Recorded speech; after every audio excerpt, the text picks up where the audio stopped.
It was a stormy night when I first encountered her, a mother's love taken to an unsettling extreme. The rain lashed against the window panes, and the wind howled like a tormented soul.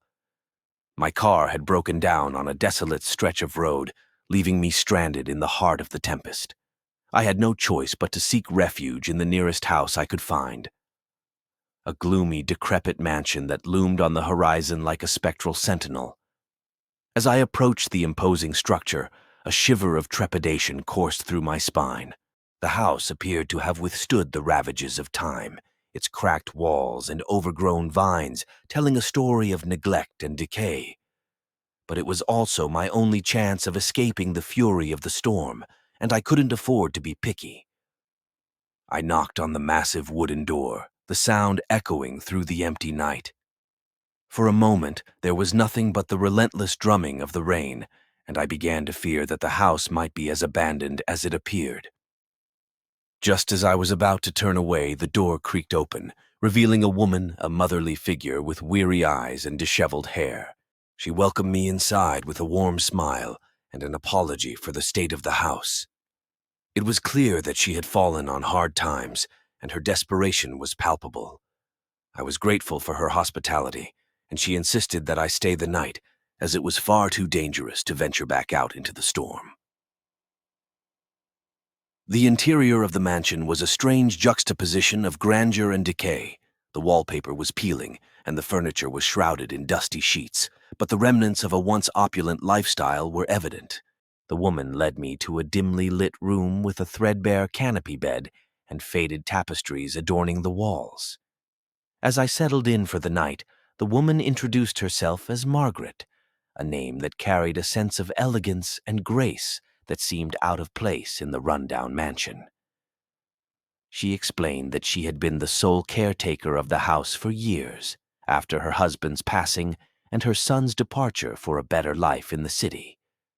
Margaret's eyes shone with an eerie intensity when she spoke of her son, Henry. She described him as the light of her life, her reason for living. Her devotion to him was unwavering, and I couldn't help but feel a twinge of sympathy for her, as it seemed she had been left alone in this decaying mansion, isolated from the world. As the night wore on, I began to notice peculiarities that sent shivers down my spine. The sound of distant lullabies, soft and haunting, drifted through the house. Footsteps echoed in the corridors, and the whispers of a child's laughter filled the air. I questioned Margaret about these strange occurrences, but she dismissed them as the echoes of the past, the remnants of her memories with her beloved Henry. I couldn't shake the feeling that something was amiss, and my unease only grew when I asked to see a photograph of Henry. Margaret's eyes darkened, and she hesitated before finally relenting. She retrieved a faded photograph from a dusty old album, and the image that met my gaze was one of horror. In the photograph, a boy stood with his mother, a sinister smile on his face, his eyes devoid of warmth. There was something inhuman about his gaze, a malevolence that sent a chill down my spine. It was as if he were a specter, a dark presence in their lives. As I continued to converse with Margaret, her stories became more disturbing. She spoke of her son's transformation, of how he had changed after his departure for the city, returning as something unrecognizable. She described how he had become a recluse, spending all his time in the basement, conducting strange experiments and rituals that she couldn't comprehend. I couldn't ignore the sinking feeling that had settled in my stomach, and I knew I had to explore the basement to uncover the truth of Henry's dark secrets. Margaret, however, was vehemently against the idea, her eyes filled with desperation and fear. The storm outside raged on, and my curiosity got the better of me. I made my way to the basement, my heart pounding with trepidation. The air was cold and damp, and a sense of foreboding hung in the shadows. As I descended the creaking stairs, the basement revealed a scene of horror beyond imagination. In the dim light, I saw cages that contained what could only be described as grotesque abominations, creatures with twisted limbs and grotesque features. The stench of decay and despair filled the air. And then I saw him. Henry, or what was left of him.